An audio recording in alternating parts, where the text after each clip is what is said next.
right, cool. All right, so basically, I wanted to go ahead and start off by talking about why we're here. We're having a debate. We have about an hour set. Because I'm using the free version of Zoom, we might have to like leave and come back in the middle of it. Look, it's kind of bootleg, but whatever. So just a fair warning for that. We'll have a little brief intermission. And so we're having a debate on a topic of, I believe I'm gonna say where it's like, is it important to maintain that Black people can be racist against white people in America? Did I do that right? All right. So that's the topic. We're gonna do fairly formal. We have Lee here moderating. Lee, I want to actually let you take the floor really quick and say a couple things that you want to say and the lay on the law and how we're going to be doing this. Yeah, so thank you for having me and allowing me to be a part of this. So what we're going to do is we're going to start off with both of y'all kind of telling us who you are, where to find you, and what this topic means to you. So if we're talking about, is it important for to maintain the idea of racism and prejudice in America today? Let's we'll both at the end of you guys introducing yourselves, let's kind of keep it to 5 minutes. And then y'all will have 3 minutes to go and push each other's buttons, see if we can find a middle ground. So again, let's see how formal we can make it, but let's have fun and then go with the flow of conversation. Try not to cuss too much. There's a lady present and it's Sunday. And then let's try not to speak over each other because we all look like adults here, so we should be able to do a good job. And I will pass it back to you, Mr. Lux, and you can get started since it's your Zoom. And then after about 5 minutes, then we'll pass it over to Yahya. You're on mute, sweetie. All right. All right. So yeah, let me know when you're ready with the timer and when to begin, and I'll jump right into it.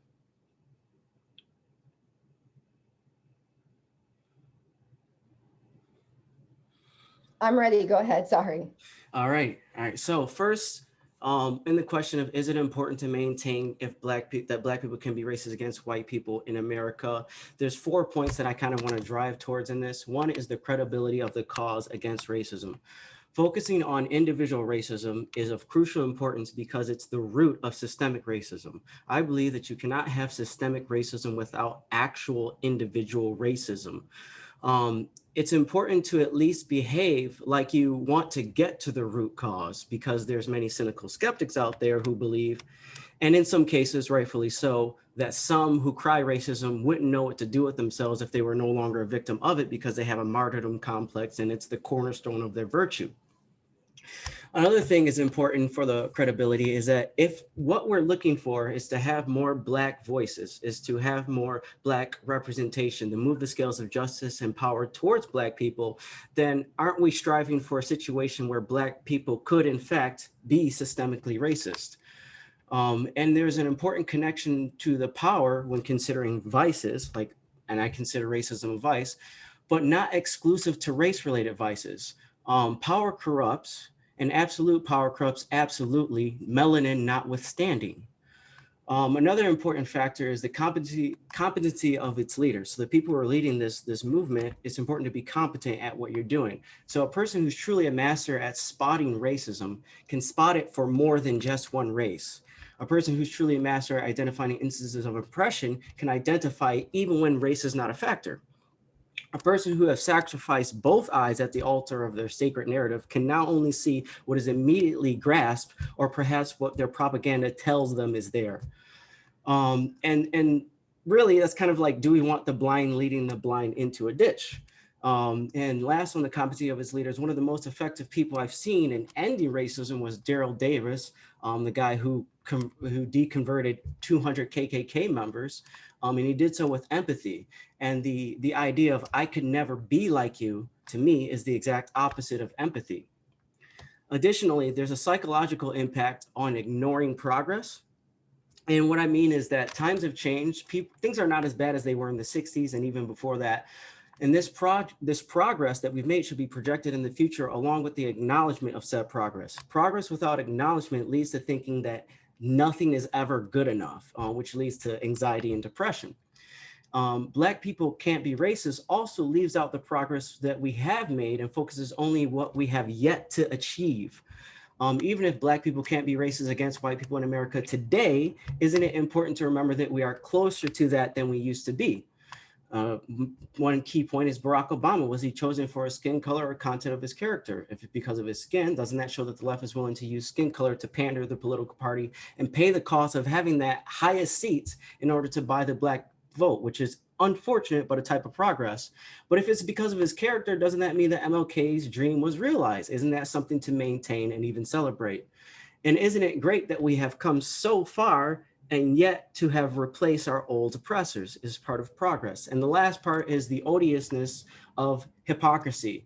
And this is regards to justice. So the goal is to end racism, right? Or is it to turn the tables of racism? If it's to end racism, then we should move, then a move to turn the tables of racism, of injustice, or power grabs is highly immature and insufficient means to accomplish this. One of the worst stories that you can tell is one where the oppressed becomes the oppressor, whether or not he believes he's earned the right to do it or not. And so those are my 4 points: is the odiousness of hypocrisy, the psychological impact of ignoring progress, the competency of the leaders of this movement, and the credibility of the cause. And that's my opening. Well, you have a minute left and you didn't tell us who you are. Oh yeah, let's tell you who I Or where to am. find you. I am Lyman Lux. I'm TikToker.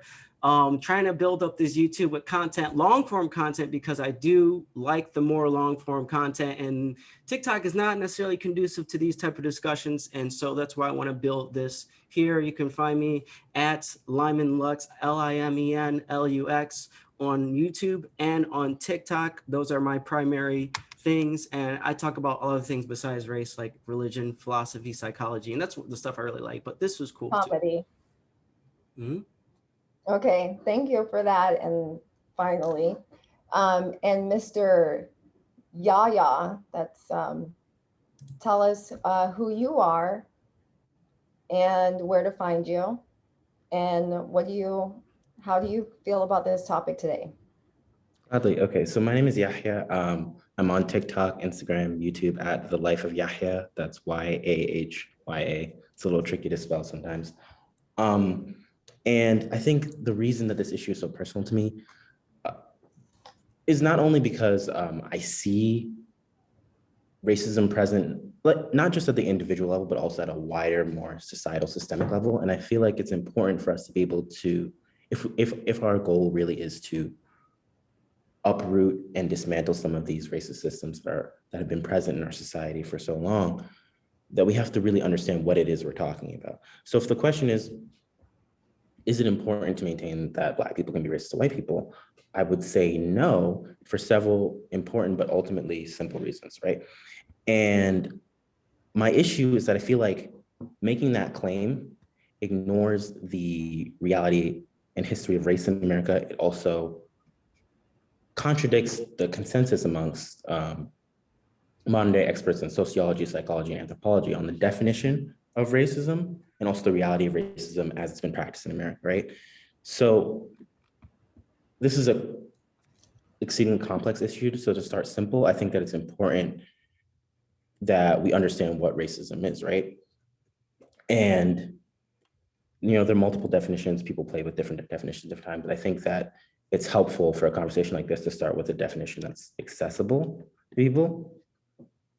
And so, we're in American context. I think it's useful to use Webster often because Webster's most popular American dictionary, which holds that racism is a belief that race is a fundamental determinant of human traits and capacities, and that racial differences produce an inherent superiority of a particular race, right? So that's kind of like the lay commonplace definition. And then there's the academic definition. The one that I happen to be using is from Dr. Matthew Clare, who's a professor of sociology at Stanford. And he considers racism an individual and group level process and the structures that are implicated in the reproduction of racial inequality. And the reason I mention these things is because they kind of touch upon the same point, that embedded in racism as a concept is this idea of supremacy, this idea of a system of superiority, right? And that's why I would argue that in this context, in this American context, you can't have Black people being the ones who are perpetuating racism, because in the hierarchy that exists here, we don't exist at the top. We're actually at the bottom of the social hierarchy here, right? And I think that it's useful to understand race and racism in this way, because it allows us to accurately analyze not only the history of this country, but the history of power as it's moved throughout the world. And it helps us understand that racism is not just something that an individual engages in, but it's inherently a group process, because race itself is a group category, you know? And I think that the reason that these discussions sometimes become a little bit difficult is because our understanding of the word racism has eroded post-civil rights movement. You know, the modern usage of the word was initially used in the 30s to describe like groups like the Nazis and their ideas of supremacy, right? But post-civil rights movement, after we made some significant progress, right? There was kind of a backlash towards this understanding that racism is tied towards policies and practices that are complex in society, and this narrow focus on individualized racism, because it's easier to deflect from ongoing problems if you can narrow your focus on what a given individual does. But individuals don't exist outside of the society that they grow up in and develop in, right? So ideas about what race means, what the racial hierarchy looks like in a given society are taught. So any individual's actions or beliefs are a product of the society that they exist in. So I feel like it's almost impossible to analyze race and racism outside of that context, that acknowledgement that, you know, there's the individual, but the individual is a product of the system. And so to conclude my opening, I want to be really specific. I don't mean that it's impossible for a Black human being to be racist to a white human being. I think that it's important to focus on context, like this context, America. And I don't mean that Black people can't hold negative feelings towards white people, because we know that's true. And we know that there's sometimes animosity, cruel words, things that I wouldn't necessarily co-sign, but I think that it's important that we're specific about the language that we use when we talk about race and racism. That's my opening. Thank you. Before we start with the cross-examination, what I want to get from both of you is an understanding, what do you believe is race? And is it possible are we looking at this as a group, or are we looking at it individually? So what, both of you, really quick, like 30 seconds, and I'll start with you, Yahya. What is race? What is race? Not racism, what is race? So the way that I think about race is it's a social category. It's a socially constructed category. So there's no true biological basis, but it's tied to kind of biological markers. So things that people see, like skin color, facial features. So race is social to you? Mm-hmm, yeah. But when we create a group, like racial groups, we're making assumptions, building ideas, assigning value to those kind of biological characteristics. And that ends up defining how people move and interact in society. But I would say that race is socially constructed. That's how I think of race. Okay, thank you. And Mr. Lux, what's race? I would agree with a lot with the socially constructed thing, and I would say the difference is that I think that ethnicity is real, and I think that race is some sort of attempt to approximate ethnicity in a very simplified fashion. So it's the only usefulness of it. The only way it correlates with any type of reality is it's a shorthand attempt to approximate ethnicity. Outside of that, it starts to become convoluted to me. Okay, so race is a convoluted ethnicity. Yeah, approximation. It's like Approximation ethnicity. Okay. All right. So you're first. What do you have to say to what Mr. Yahya said? How do you view what his stance on the hierarchy of race and supremacy and all that jazz? okay. You have Um, 3 minutes. okay. I resonate with some of the things he's saying. Like, I get like the one part that stuck out to me was he said, you know, people ignore history. And yeah, people should not ignore history, but part of history is the progress. And so history isn't the ways that you have been down and out. You know, like if you only look back and you look at like how bad things were and not also reflect on how much you've improved, I think that's not really the usefulness of history. Is remember, yeah, this is it's also it's not just the plight, but the redemption as well. And the redemptive arc, I think, has been Black people have progressed. And sometimes the people who are more on the side that Black people can be racist, they're not trying to ignore history, but they're trying to balance it out with the future. And I believe that the future is a situation where Black people, even if they can't systemically be racist today, the future is, at least hopefully, a place where they could. Because if it's all differentiated by power, if basically Black people have the same internal aspect of racism that white people, like, you know, there's they can either of them can feel that internally. If we're moving towards a point in the future where Black people have more power, have more voice and representation, then it will be a situation presumably where Black people could be systemically racist. Not that we would want them to be, but at least it would have a potentiality if you divide the power. And I resonate with the idea that it's easier for people to deflect by using individual racism. Um, and there, I, my first inclination when you say that is to think that why are we trying to appeal to the people who just simply want to deflect? like there are plenty of people who I have talked to who do not like do that maneuver, and and maybe we'll get to those people who are trying to use it to deflect. Like there's people use underhanded, disingenuous tactics against me all the time, and I recognize them, but they go lower in my priority list of people who I want to address. And so I'm going to talk to the people who aren't going to use these cheap tactics such as deflection, because why waste my time on that? I would talk to people who are genuine. How much time do I have right now? You have 30 seconds. Okay.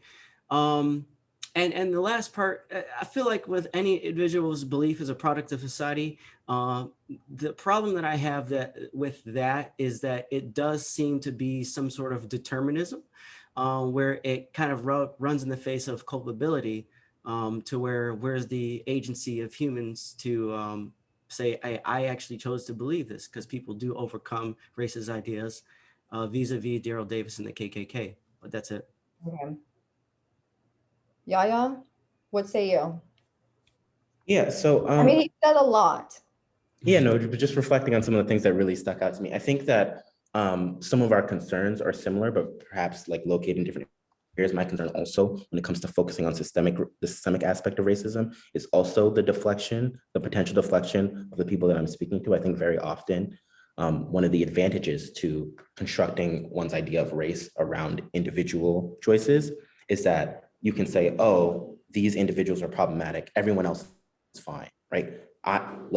It's very easy to point to groups like the KKK or neo-Nazis and be like, those individuals are racist, right? That's very easy.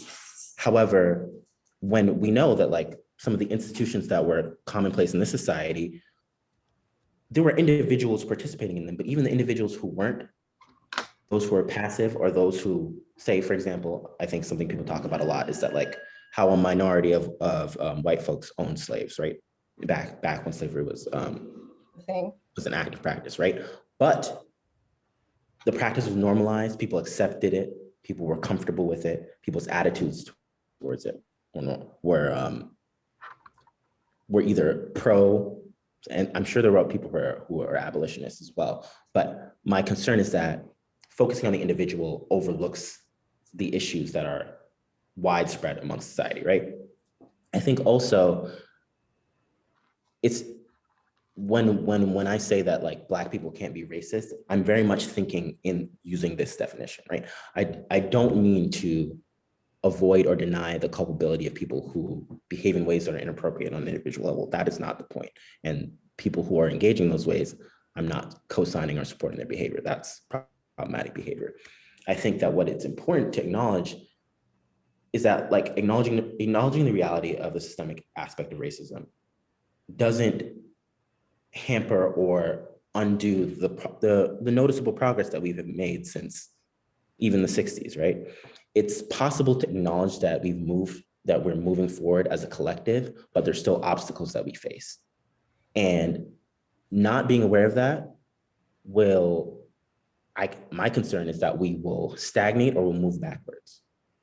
Yeah. Like that's my concern, right? And I think that like there are these redemptive like narratives in history, but history, there's that old adage that history often can repeat itself. And so if we're not aware of the fact that like racism wasn't just people cursing at you in the 60s, but it was also practices, policies, Jim Crow, those things. If we don't acknowledge the legacy of those things that are present today, we will find ourselves in similar situations where those institutions take on a new coat of paint and they perpetuate themselves. And that's my concern. Okay, well, it sounds like both of you actually agree with one another.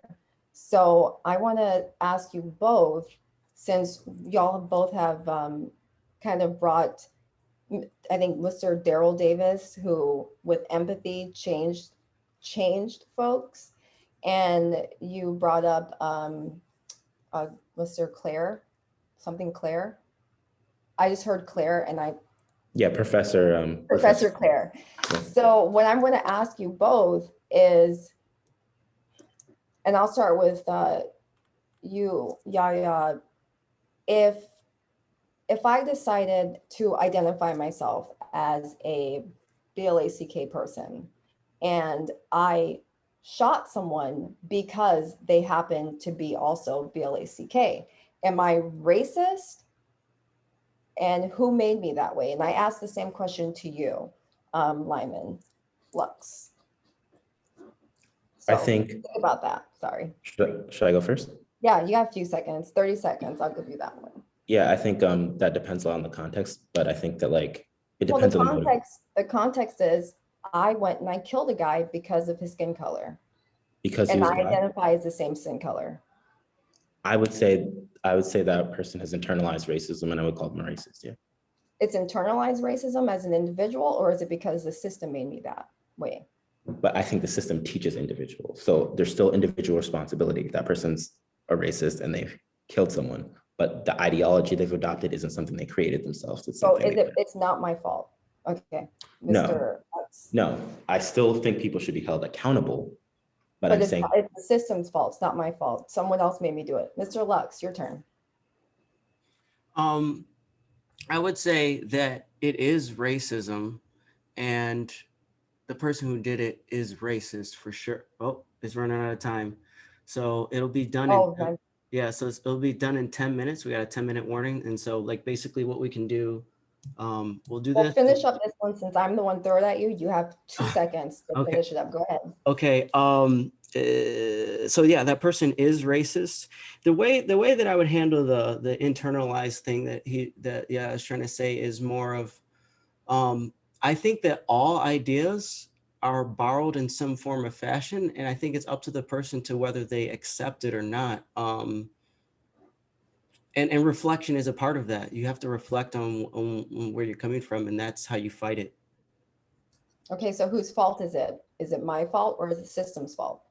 I would say it's the individual's fault. But the system made that individual an individual. There, So I it says guess. Yahya. No, because here's I guess the rub is whether. But Yahya said the system made that individual. So therefore, that individual is not at fault. It's the system's fault. No, I would say it's the individual's fault. It's the thing is that on a practical level, no matter what, we will never have a court system that will where you say, you know, the system made me do it. And so like I don't think that it should ever be a viable result that you can say, God told me to, do this, or somebody else or this group told me to do this, and therefore I get away. So I think that at every point, the individual is responsible, and that's the only way you can have a tenable society. So philosophically, who knows, right? But like tenable society, you have to blame the individual. Okay. I So would we agree have with that. oh, you wouldn't agree with that? Okay. I disagree with both of you, but hey, this is not my show. We could But talk, we have a future conversation. yeah, future conversation. That's not my show. So we have 7 minute. We got the meeting time thing. And since it's your Zoom, Mister, I will give it over to you. What you would like us to do next? Um, let's